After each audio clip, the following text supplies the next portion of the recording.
Welcome in. I'm Hugo Deepway. Lots of moving pieces for the government's lead agency for humanitarian aid. Sources now telling CBS News moments ago that Secretary of State Marco Rubio has been named the acting administrator of the U.S. Agency for International Development, also known as USAID. Let's listen in.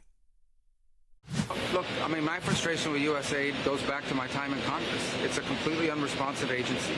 It's supposed to respond to policy directives of the State Department, and it refuses to do so.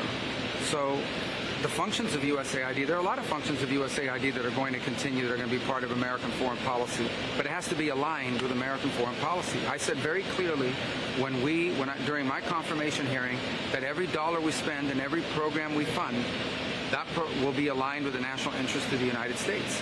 And USAID has a history of sort of ignoring that and deciding that there's somehow a global charity separate from the national interest. These are taxpayer dollars.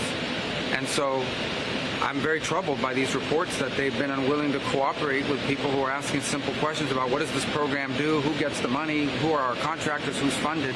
And that sort of level of insubordination makes it impossible to conduct the sort of mature and serious review that I think foreign aid writ large should have. We're spending taxpayer money here. These are not donor dollars. These are taxpayer dollars. And we owe the American people the assurances that every dollar we are spending abroad is being spent on something that furthers our national interest.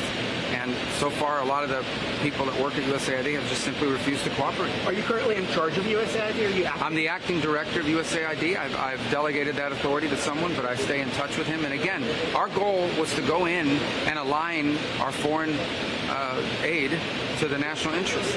But if you go to mission after mission and embassy after embassy around the world, you will often find that in many cases, USAID is involved in programs that run counter to what we're trying to do in our national strategy with that country or with that region. That cannot continue. USAID is not an independent, non-governmental entity. It is an entity that spends taxpayer dollars, and it needs to spend it, as the statute says, in alignment with the policy directives that they get from the Secretary of State, the National Security Council, and the President. And it's been 20 or 30 years where people have tried to reform it, and it refuses to reform. It refuses to cooperate. When we were in Congress, we couldn't even get answers to basic questions about programs. That will not continue. That's not going to continue. Elon Musk is